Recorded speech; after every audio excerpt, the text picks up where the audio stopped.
The CNBC app.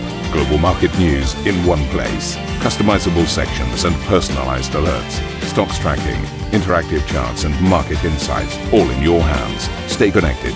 Stay informed. Download the CNBC app today.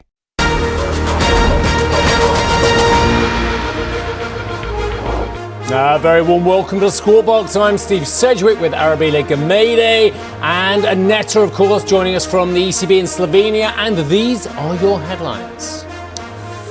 So more stimulus. Chinese developers sinking, though, as Beijing's latest public briefing, well, it was a bit underwhelming, really, despite the housing ministry outlining expanded measures to support the beleaguered property sector. The ECB is set to deliver its second straight rate cut, the first time since 13 years, as the economic picture is actually getting gloomier for the euro area. Well, you wouldn't know if you looked at the Dow, hitting a fresh record high. Morgan Stanley driving gains after beating on both the top and the bottom lines, boosted by, well, all activities, but including deal making. The CEO, Ted Pick, tells CNBC he doesn't expect to see a deluge of companies coming to IPO. We're not going to go back to lots of tiny companies going public on zero interest rates. We're not that period of 15 years of financial repression, of zero interest rates, zero inflation, that's behind us. ABB raises its full-year margin guidance, but the Swiss engineering group misses net profit and revenue forecasts in the third quarter. We'll talk through the results with the group CEO, Morten Weerod. That's happening at 6:30 BST.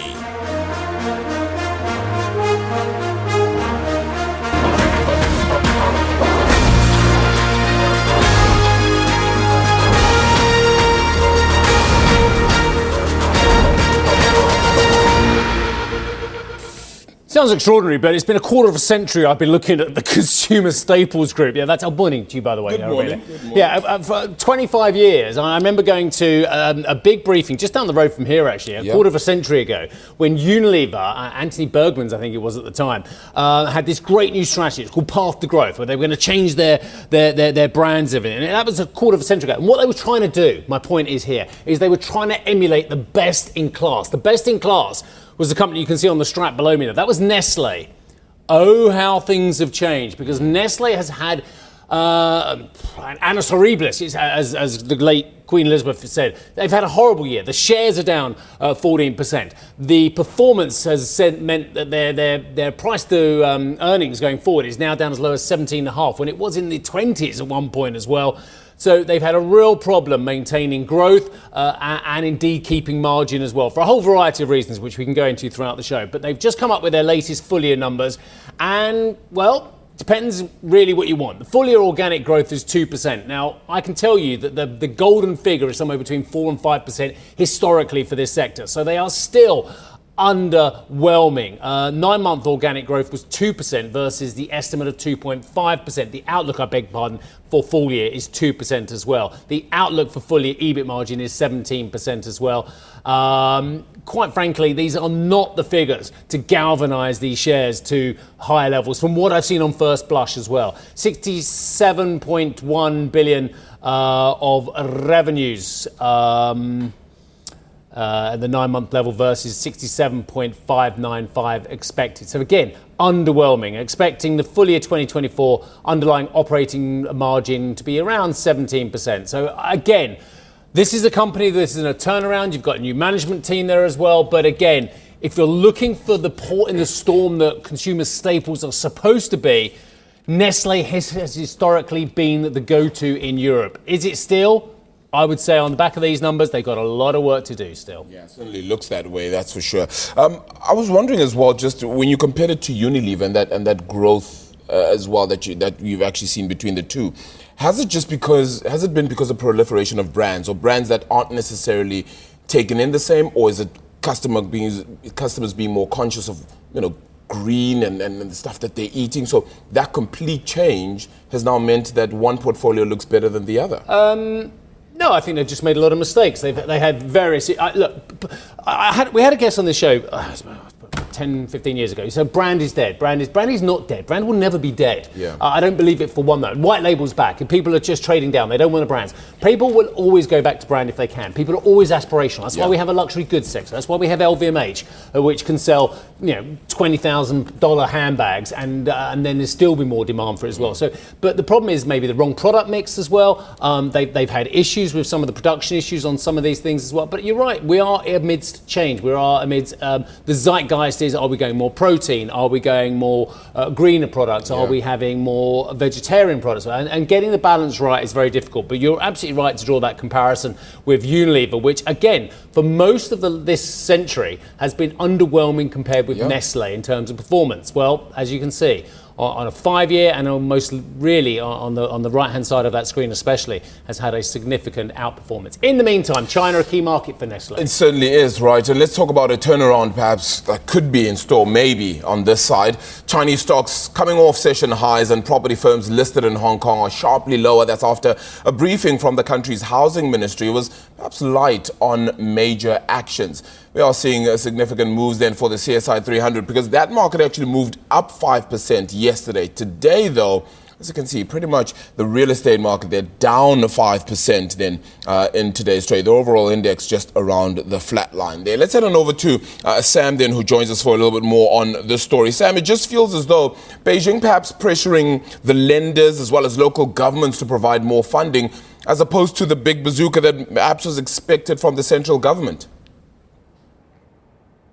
Yeah, very good morning to you, Arabella and Steve. That's absolutely right. So this is about managing financial risk. And I suppose you had to sort of manage your expectations going into this because really the headline of this briefing, the title was about promoting the healthy development of this sector. And if you look at a lot of the commentary in the last week or so over at the Wall Street Journal, they've been reporting on sort of the thinking behind all this stimulus. And that is very much not to really stimulate demand, but to basically de-risk in official lingo. And so basically this was a way to continue to address the risks in the economy, which is very much about debt and the property sector at the moment. And the thinking here is that it's not about necessarily reflating a sector which they engineered a slowdown in recent years, but more about putting a floor under it. And that's what they very much said today, that the market has started to bottom out. Now, we're going to get those new home prices tomorrow, remembering that they've been at around at 9-year lows. So we do see from local media reports and some of the analyst notes that some of the activity has started to pick up as far as interest on the demand side. But really the problem that the market seems to have with what we got today is that it's still more encouraging on the supply side. So you had two major takeaways, and one of those was to expand this project whitelist that they came out at the beginning of the year with, which had about 1.5 trillion yuan worth of funding, which matched some of these developers' projects with bank lending to help them actually finish these homes. And so that was really insufficient and hit a few snags. There were some criticisms around that. Don't forget, the banks have also been very wary and hesitant of doing this because they want to protect their own asset quality as well. So you had a number of the lenders coming out over the course of the last year or so saying that we will only take on those high quality projects. So the banks, as Eddie Lowe from Maybank told me earlier today, can't be the only ones to fix this. And you mentioned the local governments. Well, that's the part that the markets are really hanging out for now, is specifics on just that number, how much funding they're talking about as far as bonds that they're going to issue that will be used to snap up some of that land and also to mop up the housing inventory. And we're probably likely to get that from the NPC at the end of the month, the Standing Committee, which is China's legislature, which will reveal any sort of expansionary budget or bond issuance. So we'll have to wait to see what they say at that meeting at the end of the month, guys. Yeah, two things. One, this is all about supply. It doesn't solve those questions that you and I have been raising for a long, long time about where's the demand going to come from. And I think that's why there's underwhelming there. Great coverage as ever. And by the way, thank you very much indeed. I know little birdie's told me you've been running around like a lunatic today, trying to sort out various things you have to do behind the scenes as well. So great that you made it back for Squawk. Like the fact you got your running shoes on. Thank you. Thank you very much indeed for that, Sam. And for more on the challenges facing China's property sector, head to CNBC.com. Right, we are counting down to the ECB's latest rate decision due today. The central bank is expected to deliver its first back-to-back rate cuts in 13 years, with markets pricing a 25 basis point move lower today and again in December. Well, the ECB's governing council's on holiday in Slovenia. No, they're not on holiday. They've moved to Slovenia for their annual external meeting. And of course, where you see the ECB, you see Aneta as well. So, Brdo, is that how I pronounce it? I don't know. Is it lovely? What's the weather like in Slovenia this time of year? Aneta, and I suppose we can also talk about the central bank. Yes, okay. I first give you a weather recap. So it's raining, first of all. And actually, Slovenia is very lovely. It has a very lovely capital, Ljubljana. It looks a bit like a small Vienna, one could argue. So it's really worthwhile to come here. But let me go back to monetary policy. So what we're expecting is actually really the second consecutive rate cut from the ECB in that cutting cycle. And that's the first consecutive rate cut since 13 years, so much to the statistical side of things.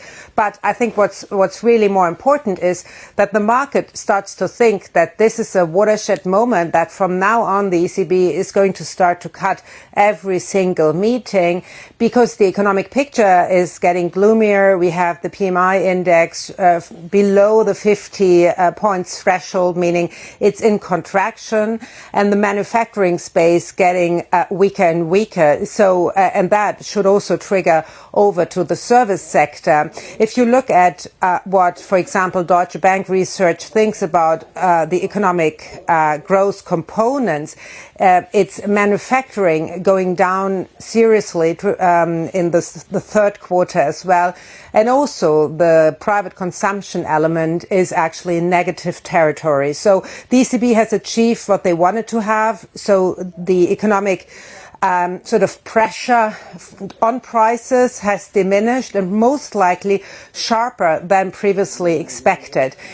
What the market is thinking or expecting is some sort of commentary around whether there is a risk of also undershooting in the end when it comes to inflation, because clearly we all know that monetary policy is a very difficult to calibrate instrument, because it is as having a 6 to 9 months time lag until it actually has its full effect on the market. And that is why it is kind of, it's difficult and it's tricky to actually take away the stimulus at the right time. And that is what the ECB needs to do now, because we are seeing inflation coming back seriously below the target, also in the longer and the medium term. And with the economic picture getting gloomier, the pressure on inflation is diminishing. So that's what we are expecting, a clear rate cutting cycle and a neutral rate of 2 to 2.5% by April next year. Super. Thank you very much indeed for that. And enjoy your holiday. I mean, enjoy the rain in Slovenia, if you can. Yari Sten is the chief European economist at Goldman Sachs and joins us. Yari, gosh, there's so much going on. To my logic, given everything that Netta just said about the gloomy outlook, the gloomy prognosis, the fact that rates need to come down to try and help stimulate the economy, etc., and then I compare that with what I'm seeing in the United States at the moment, and I appreciate there is mixed data in the States, but by and large it seems fairly robust to my untutored eye as well. One thing I can't understand is why the euro is still at 108.51. I would have thought it would be under a lot more pressure. Yeah, look, I think part of it probably is that the ECB is cutting, but is cutting in a very data-dependent fashion without giving you an awful lot of guidance about where you're headed next. And we think that's very much going to be the message also today. So, we'll get the 25 basis point cut. We think they will say we're doing this in response to weaker data. We have more confidence, a bit like Lagarde did a couple of weeks ago at the European Parliament. How does that work? We have more confidence, we're cutting rates, but we're going to be opaque on data going, or on our guidance going forward as well. Yeah, I think they will just say that, we're responding to the data, which obviously they're doing with this meeting. They hadn't really intended to cut at this meeting, but the data flow has been weaker, so they're responding to it. I think that's quite logical. Yeah. And then I think she will say, look, if inflation continues to fall, we can cut more. But the extent, the rhythm, all of that will depend on the data. So now, I do think markets understand this message quite well. We're obviously pricing another cut in December and then more steps as we go into next year. But I do sense that the ECB at this stage is not really willing to commit to a particular path or give you very clear forward guidance. So you and Jan and the rest of the team are looking at the differences between how the US communicates, the FOMC, and the ECB. We get a lot of clarity on the supposed path of everything from the Federal Reserve, the summary of economic projections, the dot plot. We get very little in terms of guidance, as you just mentioned, from the ECB. Why does it work for the Fed to give us such guidance, but it doesn't work for the ECB to give us any guidance? Great question. I mean, I think part of it is, as the Fed, as the biggest central bank in the world, you're so dominant, you can kind of choose your own destiny, you can do what you want. Apart from the fact they get it wrong a lot of the time in misreading inflation. Right, but that's a different challenge. But I think that the Fed is rarely blown off course by sort of financial market events in the sense that they can kind of set the pace, where the other central banks often have to respond to what the Fed is doing. So I think there's a little bit of a structural difference, but some I think is also just by design. The ECB is obviously different with lots of countries. It's a very different process. But it's true, the Fed. I could be cynical, but I won't be, and say that's because we've failed to create a single market. But that's another issue. Yari, what about the pessimism around the Eurozone, particularly on growth? Is that warranted as where we are right now, because you see the likes of Germany, France still struggling, or has that gone too far? I think caution is warranted, yes. I think the incoming data has been weak. We obviously have various challenges, from trade to fiscal to the manufacturing sector. We have cut our forecast a couple of times through the summer. We basically have growth of 1% over the next year, which is below what the ECB has. It's also a little bit below the consensus. Now that said, we still think we're growing. So we're not saying we're going into recession. We're not saying we're totally stagnating. And I would say when you look at some of the recent data points, industrial production grew again. I think there is still some growth going on, but it's pretty sluggish. And so you're doing one because of the other, in terms of inflation has gone down sufficiently, so now you can deal with growth ultimately. And cut rates. Yeah, but I think it's a combination for the ECB. It's both that growth is weaker than they would like, but it's also that inflation is coming down that allows you to cut. So I think for the ECB it's fairly clear, because it's on both sides, growth and inflation, where things have been softer. For the Fed it's a little bit more complicated. What about wage growth? That's still up, isn't it? Around 4% still. That's still not a favourable figure. Yeah, that's still elevated, but we think it's mainly now in countries like Germany, where the average duration of wage settings is long, and it's a pretty backward-looking signal at this point. So you're still kind of just catching up, whereas in other countries like France, where the average wage duration is longer for the contracts, wage growth has already cooled more. So I'm pretty confident that the wage picture is cooling. Yari, when I spoke to Andrew Bailey in the year, a door was shut on potentially aggressive rate cuts because of the expected uptick inflation going into the end of the year, going back up to 2.7%. That was the then projection from hitting 2% and going up again. The latest inflation data out of the United Kingdom actually is moving in the opposite direction now. I'm sure fuel is a part of that. I'm sure there are other factors as well. But has that opened the door now to greater expectations for UK rate cuts? Yes, I think so. And we expect them to cut sequentially from here onwards. So you mentioned the inflation data, a big downside surprise yesterday. We're tracking about half a percentage point below where the Bank of England was seeing the inflation trend. We are also making progress on wage growth. And then, of course, the recent communication by the Bank of England, including Governor Bailey, has been, if inflation continues to fall, we can be a bit more aggressive in terms of the frequency of rate cuts. And so we think it's quite a compelling story now. We think they will cut in November, probably with a very large majority, possibly 9-0, cut again in December, and then keep on cutting at every meeting.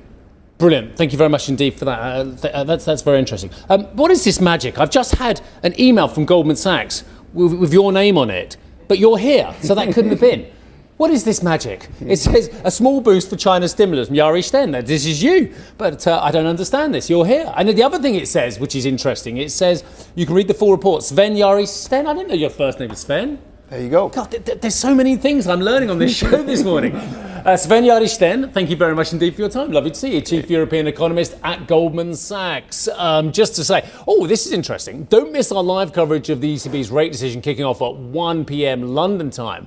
What's interesting is, A, it's Karen and it's the decision, but you can also watch the full show, including Christine Lagarde's press conference, on here on CNBC and on our YouTube page on CNBC International News. Arabile.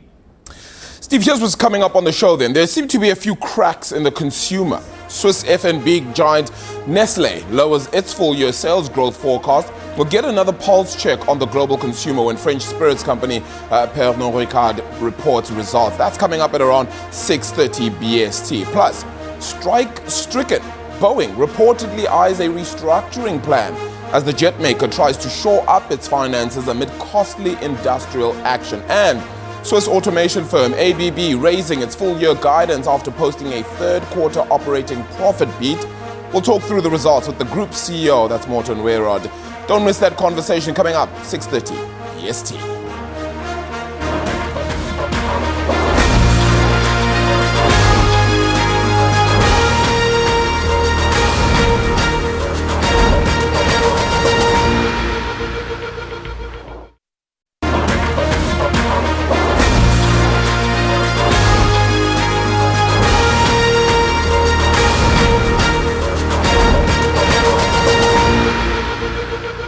Welcome back. Morgan Stanley shares rose after the lender beat analysts' expectations for third quarter profit. The bank posted revenue of $15.4 billion, a 16% increase compared with the same period a year ago, whilst profits surged by a third to $3.2 billion. Morgan Stanley said it's seen strength everywhere, really. Wealth management, as well as a rebound in investment banking. There's plenty more on that, by the way, on CNBC.com. It's a great story there. Arabile, these markets. Well, Steve, taking a look at just that reading on Morgan Stanley, it's actually managed to push the financials higher, 1.2%. Then stateside, that was a record for the financial sector, actually managing to hit that record by the close of trade yesterday. So it managed to push the market up, as you can tell there, 0.5% higher than for the S&P 500, the Dow Jones Industrial, more than 2/3%, around 0.75% to the good. In fact, therefore, the Dow Jones Industrial, another record for it as well. NASDAQ Composite also managing to gain. So some of the tech stocks being able to play in here. That's because Nvidia also managed to actually move significantly higher. The rest of those tech counters perhaps not so much so, though. On the Treasury front, then, still around 4%, but you did see a bit of a fall then in that 10-year from that 4.04 mark, actually, right through to around 4.01, now sitting back up to 4.038 then as it currently stands. Of course, we're looking out for more interest rate conversations there. On dollar crosses then, very quickly, this is what we're looking at. The pound falling yesterday on that UK inflation print then. Dollar a little changed against the yen though, as well as you can tell from the mark right now. 149.44 still a mark, but 108.54 for euro dollars. Thank you for listening to Squawk Box Europe Express. For more market-moving news, you can head to CNBC.com. Or join us again on the show with Steve Sedgwick, Karen Cho, and myself, Arabile Kumete, weekdays on CNBC.